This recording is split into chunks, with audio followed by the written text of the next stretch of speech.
Terima kasih saudari pengerusi majlis.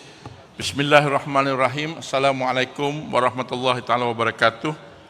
Yang amat berhormat Datuk Seri Dr. Ahmad Zahid Hamidi, Timbalan Perdana Menteri dan Menteri Kemajuan Desa dan Wilayah merangkap pengerusi Jawatankuasa Indo Kongres Ekonomi Bumiputera.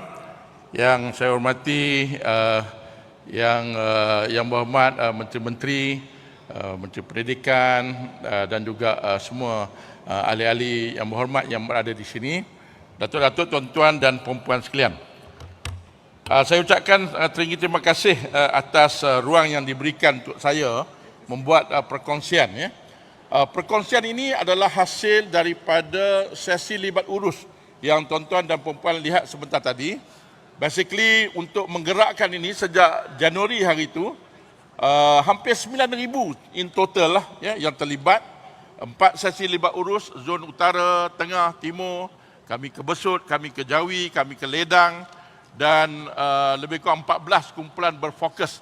Sebab tu tuan-tuan dapat lihat tadi, ada artis, ada ahli sukan, ada cendekiawan, ada pempengaruh media sosial, dan juga kumpulan bukan Bumiputera juga turut di-engage bersama. Di samping itu kita buat tinjauan online dan juga memberi jawatankuasa pemandu lah. Ini sama just a quick glimpse of all the meetings. So basically alhamdulillah Yang Amat Datuk Seri, daripada Januari sehinggalah semalam sebenarnya kami, pasukan kami bersama dengan saya, bahagian pendidikan menengah MARA dan juga UNI KL dan juga beberapa ahli-ahli yang lain, timbalan pengurusi dan ahli jawatankuasa pemandu were very intensively looking into all this subject.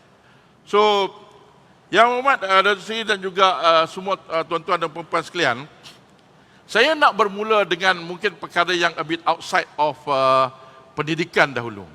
Saya kira isu naratif mengapa Kongres Ekonomi Bumiputera ataupun agenda pembangunan ekonomi Bumiputera ini perlu ada. That one is very important. Terutama hari ini kita ada juga rakan-rakan kita daripada masyarakat bukan Bumiputera, kerana agenda ini adalah agenda yang berperlembagaan. Pada saya, berperlembagaan artinya adalah tanggungjawab kita semua. Dalam kata mudah, kalau kita menyusul kembali kepada sejarah dan juga aspek perlembagaan, saya bukan pakar perlembagaan tapi cukup dengan catatan yang ada, dengan wasiat Raja-Raja Melayu yang mengistilahkan kepentingan untuk memastikan masyarakat Bumiputera ini terus diberi perhatian dan diberi ruang untuk membangun dan juga menikmati kesejahteraan kehidupan yang baik, dan juga dalam konteks perlembagaan. So ini adalah satu dimensi penting mengapa agenda Bumiputera ini seharusnya menjadi agenda negara. Ini bukan agenda Bumiputera semata-mata. Dan dalam konteks yang lebih luas, sebagai ahli ekonomi, kalau kita melihat bagaimana untuk kita melihat naratif agenda Bumiputera. Dalam ekonomi kita sedia maklum, kita selalu dengar tentang kuasa pasaran bebas, tentang merit, tentang siapa kuat dia dapat. Basically andaian di sebalik kuasa pasaran bebas ialah the level playing field. Maksudnya semua orang berada di garisan yang sama. Namun demikian, kalau kita lihat dalam realiti, sebentar lagi saya akan tunjukkan, ianya tidak begitu. Ada individu, ada kumpulan masyarakat, ada wilayah yang terpinggir. Dan kepinggiran ini sebenarnya boleh memerangkap.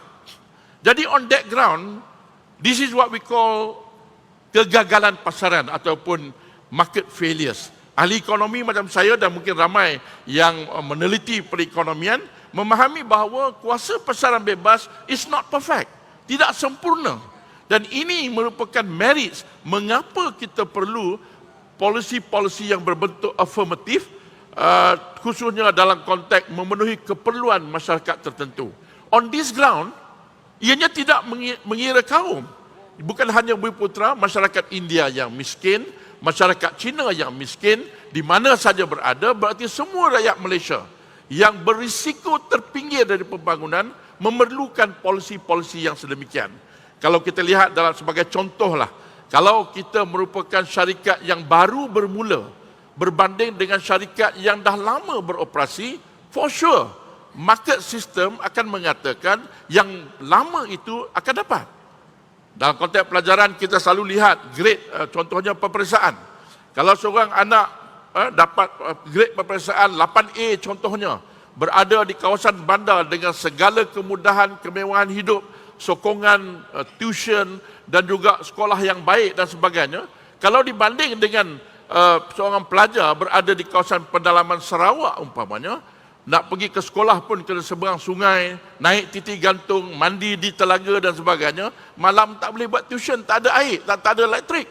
Jadi berarti kalau pelajar yang kedua itu 5A, merit base, kuasa pasaran bebas, tetap akan memilih 8A. Tetapi kita tahu itu tidak adil. That is not fair. Itulah yang dikatakan kegagalan pasaran. Termasuk juga dalam konteks bandar dan luar bandar. Saya ingin, ini bagi saya satu perkara yang mudah untuk dipahami lah. Kalau difficult to understand economics, look at these cartoons. Basically, yang sebelah kanan itu adalah sama rata. Everybody get equal. Yang sebelah kanan itu adalah kesaksamaan. Kalau kita go with everybody get equal, berarti hanya seorang atau mungkin yang kedua tu mungkin dapat tengok perlawanan sukan ini. Tapi kalau kita go kepada kesaksamaan, berarti yang lebih terpinggir, yang lebih terkurang perlu dibantu lebih. Maka akan dapatlah kesemuanya menikmati sukan ini. Itulah bagi saya apa yang amat berhormat Timbalan Perdana Menteri Datuk Seri Ahmad Zahid menekankan tadi. Umpamanya wilayah-wilayah yang terpinggir harus diberi perhatian yang lebih. Ini juga melibatkan penyertaan kaum bukan Bumiputera. Because bagi saya, kalau masyarakat Bumiputera yang sekitar 70% ini berjaya, besar kemungkinan bahawa the whole nation will be moving forward. Dan kita memerlukan jalinan masyarakat yang tulen, seperti yang sebut tadi, untuk kita bekerjasama memastikan agenda negara ini dapat dimajukan secara bersama. Saya ingin menyentuh sedikit, ini juga salah satu daripada 6 tekad yang disebut oleh TPM tadi. Dalam kita menggerakkan policy affirmative, ini economics ya. Policy affirmative ini, dia mempunyai marriage ekonomi yang kukuh, namun demikian, dia juga terdedah kepada the immoralities of rent seekers dan juga free riders. There will be people yang comes in, the license is only, maksudnya hanya license dia ialah saya Bumiputera. Dan tidak ada apa-apa yang lain. Dalam konteks ini, kita akan berhadapan dengan masalah keterisan, masalah tata kelola dan sebagainya. Setiap policy affirmative, anything, apa yang keluar daripada Kongres ini, mesti menjawab 4 perkara. Pertama, mengapa polisi itu diperlukan? Adakah bantuan itu nak menolong dalam bentuk kebajikan? Adakah bantuan itu untuk mengangkat kumpulan sasaran itu supaya lebih produktif? Adakah bantuan itu untuk membantu sekumpulan usahawan untuk meneroka pasaran antarabangsa? Setiap satu polisi afirmatif, Bumiputera atau tidak, harus menjawab soalan ini. Kerana inilah menjadi ukuran. Kalau kita tidak ada matlamat mengapa, dan kita akan berhadapan dengan permasalahan yang besar. Keduanya, siapa? In economic, we call this identification. Siapa yang layak? Adakah kita gunakan kriteria kaum? Adakah kita ada kriteria tambahan dari segi keupayaan dan merit? Adakah kita menggunakan kriteria lokasi di mana berada? All this has to come together untuk memastikan bahawa polisi affirmative itu sampai kepada kumpulan sasaran yang betul. Dan seterusnya mekanisme. Bagaimana? Kita beri tunai bersyarat, kita bantu program-program pembangunan latihan, kita bantu mereka untuk membeli alat-alat yang lebih canggih, membantu mereka untuk buat promosi. Bagaimana caranya? Adakah dikaitkan dengan prestasi ataupun tidak? Dan yang paling penting iaitu dalam konteks graduasi. Polisi afirmatif mesti mempunyai tarikh mula dan tarikh tamat. Saya bukan kata artikel 153. polisi-polisi yang ada mesti mempunyai matlamat dan sasaran dan kaedah dan juga tarikh-tarikh graduasinya. It cannot be forever. Kalau kita tidak ada tarikh di hujungnya, berarti kita akan membentuk satu budaya kebergantungan yang berpanjangan dan akhirnya membentuk sifat. Itulah yang berlaku dalam konteks subsidi di negara kita. Jadi kita mesti ada kaedah polisi afirmatif ini, terutama rakan-rakan yang terlibat di Putrajaya lah, di pejabat-pejabat kerajaan. Please answer this before you introduce that policy. Kalau kabur, berarti polisi itu tidak bagus ataupun tidak lengkap. Saya nak bagi highlights. Tadi Datuk Seri KSU telah tunjuk beberapa umum sekara negara. Ada beberapa ini yang agak sama tetapi penekanan yang berbeza. Pertama, di mana Bumiputera? Tuan-tuan dan puan-puan, Bumiputera bukan lagi orang kampung sebenarnya. Bumiputera 70% berada di kawasan yang diklasifikasikan sebagai bandar. Saya tidak kata Kuala Lumpur, Kampar itu bandar. Ya, Parit Bunta umpamanya, Alor itu bandar. Jadi dalam konteks penempatan mereka berada di kawasan yang diistilahkan sebagai bandar. Hanya lebih kurang dalam 30% saja yang berada di kawasan luar bandar. Jadi isu-isu Bumiputera di bandar adalah perlu diberi perhatian. Dan lihat kepada negeri-negeri yang merah itu. Ini adalah negeri-negeri yang mempunyai kependudukan Bumiputera yang tinggi. Jadi kalau kita nak menghalakan satu polisi, kita perlu mengetahui dalam konteks lokasi dan demografinya. Itu penting. This is a micro approach supaya kita tidak hanya teba begitu saja.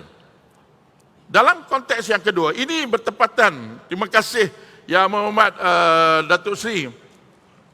Kalau kita lihat ini yang kita katakan sebagai kepinggiran yang memerangkap.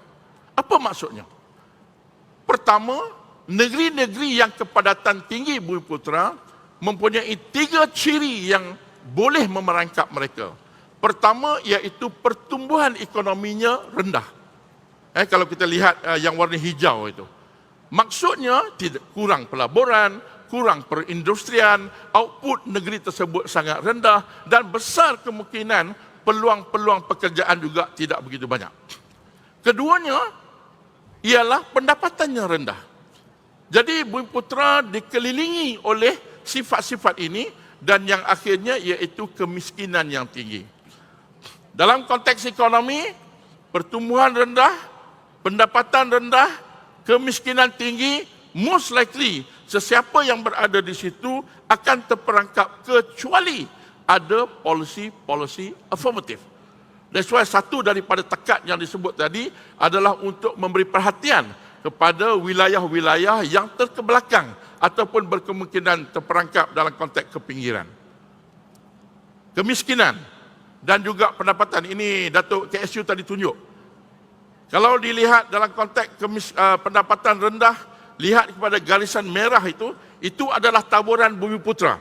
Ya, basically B40 itu Bumiputera tinggi dan dalam konteks kemiskinan juga tinggi, hampir 85% begitu. Inilah akhirnya. Pendapatan meningkat, tidak dinafikan ada kejayaan. Sebahagian daripada Bumiputera mungkin telah terkeluar daripada kumpulan sasaran polisi afirmatif. Namun demikian kita lihat, bukan saja peningkatan pendapatan itu agak rendah, jurangnya juga semakin melebar. Ini satu benda yang perlu ditangani supaya dia mewujudkan keadilan sosial yang menjadi salah satu daripada matlamat yang disebut oleh Yang Berhormat sebentar tadi. Mungkin ini rumus daripada saya nak menyentuh tentang pendidikan. Kenapa saya tunjuk the economic side? Kerana dalam kajian yang PISA 2022, carta ini sangat penting. Kalau boleh ada yang terleka, tolong berhenti kejap. Tengok carta ini. Carta ini menyatakan bahawa kalau seorang pelajar, dia mempunyai status ekonomi ataupun social economic status yang rendah. Apa maksudnya? Kemiskinan, pertumbuhannya rendah, di rumahnya tidak dilengkapi dengan kemudahan-kemudahan asas yang penting, dan mungkin keluarganya tidak ada orang berpendidikan, apa yang akan berlaku ialah, lihat pada garisan biru itu, purata cerita mudah cakap, literasi matematik, saintifik dan juga bacaan, kalau dibandingkan dengan pelajar yang lengkap, dia akan ketinggalan hampir 4 tahun. 4 tahun. Jangan ambil perkara ini mudah. Dalam konteks pendidikan, maksudnya ialah ujian PISA ini dibuat pada umur 15 tahun. Those yang terperangkap dengan SES yang rendah, social economic status yang rendah, mereka akan ketinggalan 4 tahun pembelajaran. Berarti dalam konteks pendidikan dan modal insan, nak membangunkan seorang anak yang berada di dalam kategori ini, kita perlu fokus yang berbeza. Ini satu perkara yang penting. Berarti dia umur 15 tahun, tetapi umur pembelajaran dia ialah hanya 11 tahun saja. Jadi walaupun kita nampak umur atas sijil itu 15 tahun, tapi umur pembelajaran itu adalah hampir 4 tahun ke belakang. Ini satu perkara yang penting. Minta maaf, saya nak undur sedikit tadi. Kerana di mana perhatian kita? Saya melontarkan pandangan daripada apa yang saya dengar daripada luahan masyarakat di sana. Rata-rata kalau kita berbincang, contohnya lah, kalau kita berbincang tentang kemasukan sekolah berasrama penuh, MRSM, umpamanya di bawah MARA, satu Malaysia kita bincang betapa pentingnya untuk meletakkan pelajar-pelajar yang bersesuaian di situ. Tapi persoalannya ialah, yang berada di asrama penuh hanya sekitar 4%. Itu kita belum lihat kos berapa banyak yang kita belanjakan untuk kumpulan ini. Saya tidak mengatakan tidak penting, tetapi 96% pelajar berada di sekolah harian. Sekolah menengah kebangsaan Alor Pongsu, sekolah menengah kebangsaan Kuala Kurau, sekolah menengah kebangsaan mungkin di kawasan-kawasan yang lebih pendalaman. Bagaimana keadaan mereka? Ini yang jadi masalah. Bukan jauh tuan-tuan. Pergi ke Bangi cukup, tempat saya tinggal. Sekolah menengah kebangsaan ada berapa di situ. Ada kelas yang daripada A sampai J. Saya pernah jadi PIBG. A, B, C sampai J kelas tu. Yang A, B, C boleh. D sampai J itu jangan gaduh, jangan ponteng, jangan kacau, sudahlah. Jadi perhatian kita di mana? Kita perlu memberi perhatian yang lebih kepada kumpulan-kumpulan yang kita ingin sasarkan. Saya nak bawa beberapa perkara lagi dalam konteks modal insan. Ini juga disebut oleh TPM tadi. Kalau kita lihat dalam kelompok Bumiputera, non-Bumis, saya tak ada masalah untuk bercakap tentang China dan India. Ini peratusan dalam kelompok kaum masing-masing. Dalam Bumiputera hanya 29% yang mahir. Tuan-tuan dan puan-puan, di dalam Pelan Induk Perindustrian 2030, sasarannya adalah industri yang kompleks, yang canggih dan memerlukan pekerja mahir. Di mana Bumiputera? Bolehkah Bumiputera turut serta dalam program-program ini berbanding dengan kaum-kaum lain? Jadi kita lihat di situ, all program-program pembangunan dan juga kemajuan teknologi, Datuk KSU tadi sebut, digital dan sebagainya, adakah Bumiputera boleh participate into this? Dalam konteks Siswazah, ini bukan KPT, ini tenaga kerja Malaysia yang mempunyai pendidikan tertiary. Peratusan Bumiputera cantik, lebih kurang dalam 65%. Ya? Tetapi kita juga tahu bahawa ada sekitar 2 juta pekerja, tenaga kerja yang mempunyai ijazah berada dalam kategori underemployed by skill. Maksudnya ada ijazah tapi mungkin jaga tadika yang biasa saja. Ada ijazah tapi mungkin jadi jurujual yang biasa saja. Jadi cumanya saya tak ada maklumat Bumiputera. Saya ingin bertanya, saya tahu dapat Jabatan Perangkan ada data ini. Daripada 2 juta itu berapa ramai Bumiputera? Kalau kita lihat yang hujung itu ada. Daripada yang menganggur 187,000, hampir 80% Bumiputera. Jadi ini menjadi persoalan yang besar. Bukan saja masalah belenggu ekonomi, masalah kualiti modal insan dan sebagainya. Lihat dalam konteks pendapatan. Juga begitu. $1 ataupun RM1 yang diperolehi oleh seorang profesional atau pekerja China, hanya 71 sen saja equivalent untuk Bumiputera. Dan dalam konteks penggajian juga ada isu-isu begini. Saya tidak akan menyentuh the demand side. Saya tahu ada isu permintaan, ada isu industri tidak mencipta pekerjaan. So, saya put that aside. Saya nak melihat dalam konteks the supply side. Ya? Dan sekali lagi, juga telah ditunjuk tadi, penyertaan Bumiputera di dalam bidang-bidang profesional dan juga sektor bernilai tinggi masih lagi rendah. Ini semua adalah petunjuk-petunjuk awal bahawa berkemungkinan besar Bumiputera akan terus terpinggir. Saya berani mengatakan begitu. Kalau this berterusan dengan perubahan teknologi, perubahan globalisasi, keperluan-keperluan industri yang canggih, semua sektor pekerjaan, baik petani, baik pembinaan, baik katalah pemandu teksi dan sebagainya, semua ini akan berubah. Pekerjaan itu ada, tetapi dikendalikan dengan cara yang berbeza. Memerlukan Bumiputera mempunyai kemahiran ini. Jadi persoalannya, apa gagasan kita? Apakah kalau kita biar, kita akan berisiko untuk terus terpinggir? Jadi ini satu perkara yang sangat penting. Saya akan run through beberapa dapatan. Pertama, dapatan-dapatan ini bukanlah segala-galanya kepada jawapan masalah yang kita hadapi. Yang berhormat Menteri Pendidikan ada di sini, jadi sebahagian daripadanya memang bila kita menyentuh tentang Bumiputera, pendidikan, dalam libat urus yang saya laksanakan, kita memang tak dapat lari dari bercakap dengan persoalan sekolah, universiti dan sebagainya. Jadi berarti dia ada tempias kepada sistem yang kita laksanakan. Saya akan cuba tekankan beberapa perubahan ataupun anjakan besar yang mesti berlaku. Ada 8 perkara yang kami simpulkan. Remember ya, kami bertemu dengan boleh kata semua lapisan masyarakat. Orang asli, ibu tunggal, artis, ahli sukan, pemikir-pemikir, researchers, anak muda. Malah saya bertemu dengan hampir 30 rakyat Malaysia secara online yang bermastautin di luar negara. Nak dengar pandangan mereka bagaimana, contohnya ada seorang anak Melayu di sana, bermula daripada Pasir Mas, sekarang dia kata kerja dia tak jauh depan mata dia Zuckerberg. Jadi berarti ada kejayaan orang Melayu ataupun Bumiputera. Ada kejayaan di luar negara dan di dalam negara. Masing-masing menceritakan pengalaman.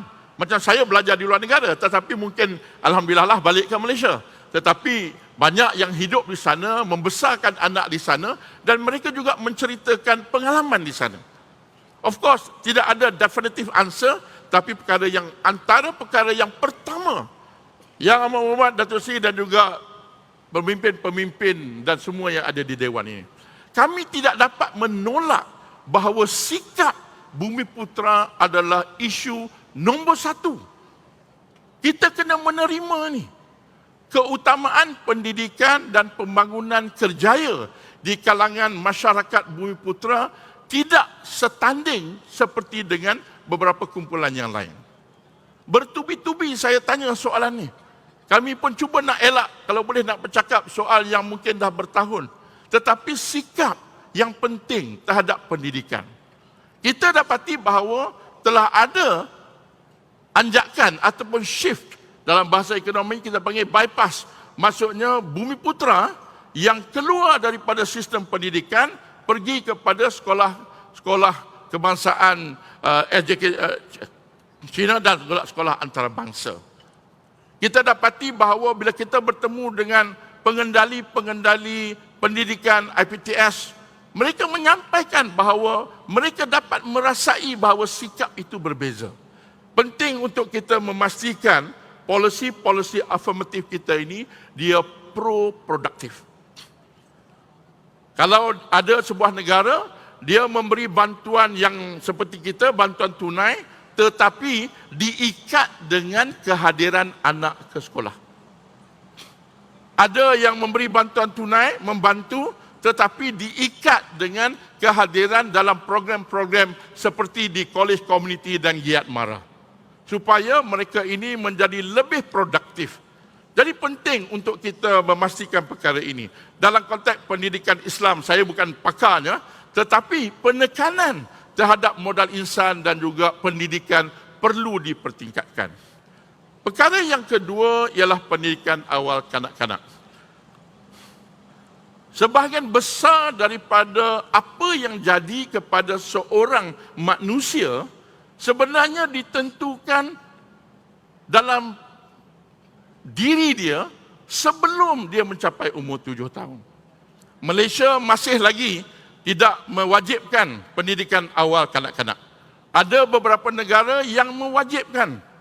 Seorang pelajar, saya ingat saya di Perancis mengatakan, anak dia tak datang tadika pun mak bapak kena jawab. Jadi berarti sejauh mana kita nak melihat isu pembangunan insan ini? Adakah kita terlewat? Adakah perlu kita mewajibkan? Paling tidak kita kena memastikan, kalau bukan diwajibkan, terutama Bumi Putra.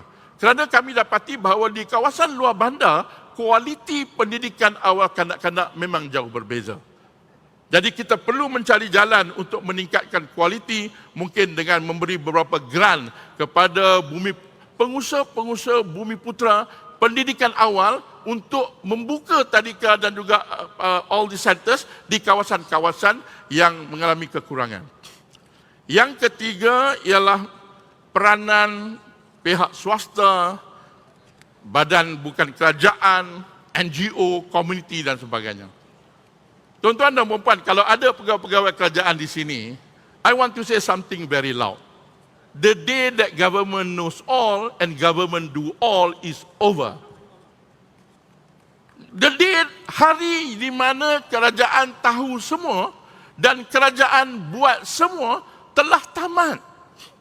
Kalau kita, saya juga pegawai kerajaan, kalau kita masih berpegang kepada konsep ini, maka kita akan terkebelakang. Kita perlukan the network. Ini dalam bahasa ekonomi, dalam bidang saya lah, kita panggil governing by network. Kerajaan yang berjaringan. Kami mendapati bahawa banyak yayasan-yayasan, badan-badan NGO, korporat yang mengendalikan program-program pendidikan secara khusus. Dan hasilnya sangat baik. Not only that, kita juga dapat berinovasi. Jadi kita perlu membuka ruang dan mengiktiraf peranan sektor-sektor ini dalam konteks untuk menjayakan pendidikan.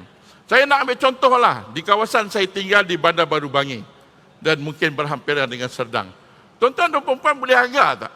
Di Malaysia ni, Bandar Baru Bangi mempunyai the highest PhD per capita in the country.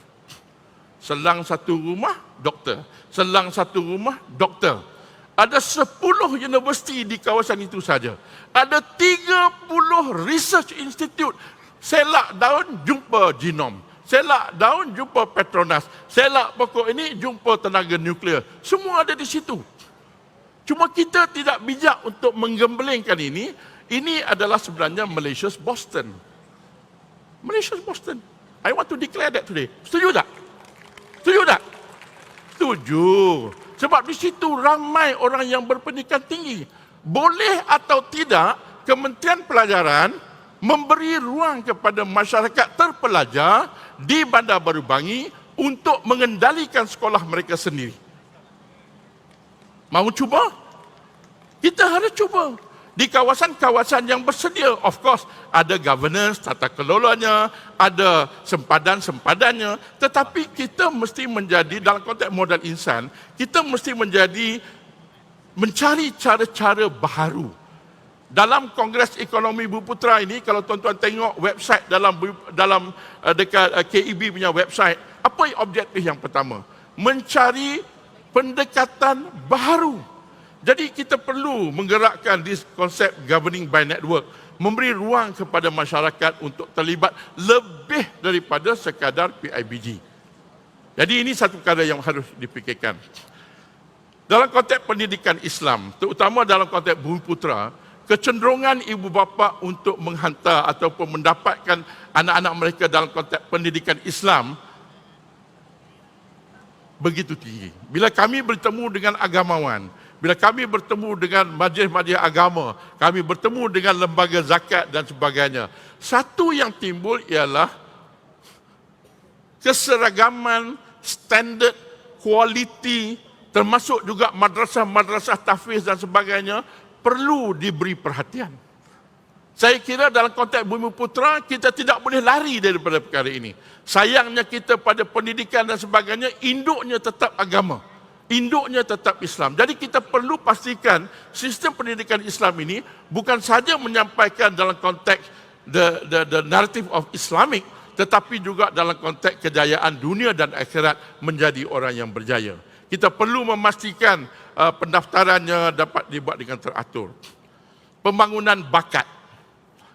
Kita telah ada sekian lama akademik yang lazim. Tadi Yang Amat Berhormat menyebut tentang kemahiran TVET. Kita dah ada tetapi terlalu sedikit, belum dipromosikan lagi. Iaitu pembangunan bakat. Ada yang menyebut kepada saya dalam sesi libat urus. Minta maaf, YB Menteri mungkin bukan tak betul tetapi disebut. Dia kata sistem persekolahan kita adalah kubur kepada bakat. Maksudnya orang yang berbakat ini, dia, kalau kita ambil contohlah, macam mana kita nak lahirkan 10 lagi Datuk Azizul, the Rocket Man. Bagaimana kita nak lahir Tiger Woods Malaysia yang ramai lagi. Bagaimana kita nak pemain-pemain bola yang hebat. Bagaimana kita nak lahir bakat-bakat seperti, minta maaf kalau saya guna yang agak biasa, tetapi tuan-tuan kena faham. Kejayaan kita dalam konteks modal insan ini, dia bukan akademik sahaja. Kalau tidak ada rancangan Maharaja Lawak, Saudara Nabil takkan ditemui. Tidak ada sistem yang mencari dia. Tapi rancangan Maharaja Lawak itu hiburan. Jadi kita perlu melihat dalam konteks sistem yang lebih formal, bagaimana untuk membangunkan bakat. Saya bertemu dengan seorang ahli ekonomi dari Korea, kami duduk berbincang, dia tanya saya, Nur, dia panggil saya Nur, where is the captain bola Malaysia? Dia kata tahun 70-an pemain bola, bila Malaysia nak bertandang ke Korea, Mokhtar Dahari dan juga captain the Indian So Chin An, nama ni keluar daripada mulut dia macam tu aja. Takutnya Korea terhadap modal insan Malaysia dalam bola sepak. Minta maaf, dia cakap pada saya, luckily lah baru ni kita not bad lah dengan Korea kan. Tapi yang dia cakap pada saya, dia kata, sekarang kalau kita hantar tim yang bawah 20 pun, tak tentu Malaysia boleh menang. Tetapi kalau kita lihat bakat dahulu dengan bakat sekarang, bagaimana? Jadi kita perlu cari ruang untuk meningkatkan program-program bakat ini. Yang keenam, ada pandangan yang berbeza. Saya tahu, saya berinteraksi dengan banyak pihak. Ada yang mengatakan kita tidak ada masalah, but dalam konteks sesi libat urus kami, kluster kami menyimpulkan bahawa kita berhadapan dengan krisis STEM. Ini krisis. Ini bukan kekurangan. Ini krisis. Saya dipahamkan hampir hanya 15% pelajar-pelajar yang menduduki dalam bidang sains tulen.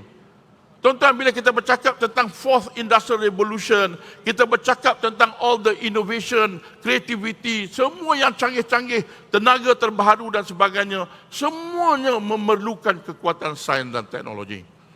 Kita perlu mencari jalan bagaimana untuk meningkatkan semula minat dan juga kesediaan dalam konteks untuk kita menarik minat dan menghasilkan lebih banyak minat dalam sains. Ini isu yang saya bangkitkan tadi, sekolah harian. Saya mencadangkan kita perlu mengangkat kualiti infrastruktur, memperkasakan sekolah harian. Kita kena ubah. Minta maaf saya juga hasilan daripada sekolah berasrama penuh. Bila kita bercakap dengan orang-orang hebat dalam korporat, semuanya asrama penuh belaka. MRSM belaka. Banyak di sini saya tahu. Jarang kita nak bercakap tentang graduan dari ataupun lepasan sekolah harian. Apa jadi dengan sekolah harian?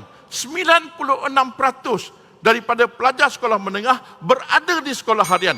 Dan sebahagian besarnya, mungkin 90 berapa peratus, Menteri mungkin tahu, adalah Bumiputra. Yang berbahagia Tan Sri, untuk makluman yang berbahagia Tan Sri, ada 15 minit lagi bagi sesi pembentangan ini. Okey, coming up. Terima kasih. Tapi beri perhatian. Saya nak minta satu. Alihkan. Sekarang ini pengetua cemerlang, pengetua hebat, guru hebat, semua duduk di sekolah berasrama penuh. Yang hebat itu hantar, yang kata hebat. Kalau kita bawa pengetua guru tak hebatlah sekolah itu. Jadi simple, solution is so simple. Minta maaf. Dan yang terakhir dalam konteks resolusi ini, iaitu dalam konteks universiti. Saya banyak nak bercakap tentang universiti ini, sebab saya dulu naik chancellor. Tapi setidaknya untuk pengetahuan tuan-tuan dan puan-puan, bila kami mengadakan majlis, alhamdulillah Datuk Seri Zamri, Menteri Pendidikan Tinggi dan juga JPT, kami telah mengadakan bengkel dengan naik-naik chancellor berbincang tentang pendidikan tinggi, Bumiputra di pendidikan tinggi. Yang berhormat Menteri, pada tarikh saya ingat bulan 23, YB Menteri YB Zardina, YB menyebut hampir 50% pelajar lepasan sekolah tahun 21 tidak berminat untuk menyambungkan pengajian. Ini bukan main-main ni. Half of the student population tidak berminat nak sambung untuk pendidikan tinggi. Itu time bomb bagi universiti. Dalam bidang sains lagi teruk. Jadi kita kena mempertingkatkan dalam konteks akses pada pelajar yang miskin, dalam konteks minat. Hari ini kita dah berjumpa, minta maaf saya berjumpa sendiri. Dua orang, seorang tu dia dua-dua ini bawa Grab all the riders. Dia dapat lebih kurang dalam let's say 2-3 ribu SPM, dan sebelah sana belajar di universiti juga 2-3 ribu ditambah dengan PTPTN. Dia kata, kenapa saya nak masuk universiti? Jadi persoalan tentang ketidakhasilan dalam konteks the return untuk masuk universiti itu berlaku.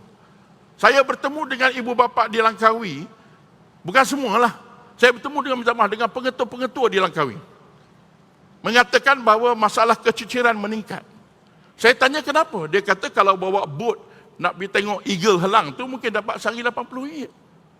Jadi berarti isu untuk keutamaan pendidikan dan dalam konteks kualiti, kita perlu ada program yang lebih khusus di universiti untuk Bumiputra. Saya faham, kita ada banyak program, tetapi kita mesti mempunyai targeted program. Kalau tadi nak lahirkan keusahawanan, kita perlu ada program keusahawanan Bumiputra yang lebih hebat. Dan juga satu perkara lagi, iaitu Pusat Kajian Pembangunan Bumiputra. Tuan-tuan dan puan-puan, kita berhimpun dalam dewan yang hebat ini membincangkan perkara yang sebesar ini untuk negara kita. Malangnya, kita tidak mempunyai apa-apa gagasan penyelidikan, mendalami masalah Bumiputra, sifat, value, cabaran dan juga data. Data Bumiputra, minta maaf Yang Berhormat, sangat-sangat teruk bagi saya. Dan tak senang dicapai. Banyak yang kata ada tapi tak boleh capai. Macam tengok ke atas tu, nak tangkap tak dapat. Malah ada yang kata ada tapi tak boleh terbit. Saya kata maksudnya apa tu? Maksudnya you tak boleh dapat. Jadi macam mana kita nak buat tindakan polisi kalau kita tak tahu masalah? Ringkas, tadi Yang Amat Berhormat menyebut tentang transformasi ekonomi Bumiputra. Saya nak tanya satu soalan. Apakah petunjuk, indikator yang akan membolehkan Bumiputra bertepuk tangan? Adakah graduan? Adakah usahawan? Adakah tanah? Adakah rumah? Adakah equity? Ini pun kadang-kadang kita masih tak sama-sama ni. Masing-masing ada ukurannya sendiri. Inilah yang saya nak mendalami sedikit. Terima kasih Yang Amat Berhormat Datuk Seri menyebut tentang 3P. Tuan-tuan kena dengar 3P ni betul-betul. Sebab saya dah work on this 3P ni dah dekat 12 tahun dah. Ini seharusnya menjadi fokus dan gagasan kita. Apa yang saya maksudkan? Apa yang dimaksudkan oleh Yang Amat Berhormat Timbalan Perdana Menteri tadi?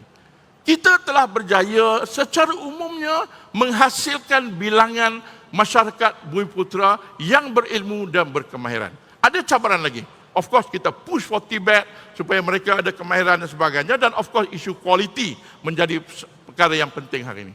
Saya kira hampir 60 tahun plus kita dah merdeka, isu bilangan tidak menjadi masalah. Kualiti tetap ada masalah lagi. Ini adalah penyertaan.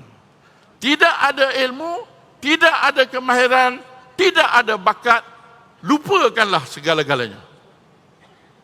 Sebab yang kedua ialah pemilikan. Daripada sebagai contoh 8,000 orang doktor, angka ni saya letak aja. Angka ni bukan angka sekarang. Saya hypothetical saja sebagai contoh. Berapa ramai daripada 8,000 doktor itu akhirnya mempunyai klinik masing-masing. Bila mempunyai klinik, dia bukan lagi doktor. Dia doktor, tapi dia juga kena kisah tentang kos perniagaan dia, pekerja-pekerja dia, memastikan bekalan ubat cukup dan sebagainya. So kita ada, bukan tak ada, cumanya masih terhad. Masih terhad. Di mana penekanan ke atas usahawan Bumiputera ada. Namun demikian, we need more budget, we need more support untuk memastikan Bumiputera bukan sekadar dapat menghadiri kursus, tapi seperti yang Yang Amat Berhormat sebut tadi, juga dibantu dengan pembiayaan dan sebagainya. Tetapi kena ingat, ada graduasi. Sekarang ni Dato' Absah tengah cakap dengan usahawan di sana. Inilah yang Dewan satu lagi berbincang. Saya tak boleh bincang banyak hal pemilikan. But kita mesti boleh menyertai, kita mesti boleh memiliki. Tetapi memiliki satu-satu tidak cukup. Kita perlu ada penguasaan. Semua sektor ekonomi, oil and gas, otomotif, tenaga terbaru, pendidikan tinggi, apa saja bidang ekonomi, kesihatan, dia sebenarnya boleh dibuat cluster mapping. Supaya kita tahu betul-betul di mana Bumiputera berada. Dan kita boleh fokus supaya bahagian ini kita push for more untuk turut berada di dalam industri ini secara strategik. Hari ini, maaf, kita tidak ada mapping yang boleh dilihat secara bersama. Jadi tuan-tuan dan puan-puan, ini 3P. Kalau nak snap this one. Yang ini sebenarnya bertanya, apakah kualiti tenaga kerja hari ini, Bumiputera? Apakah status usahawan Bumiputera?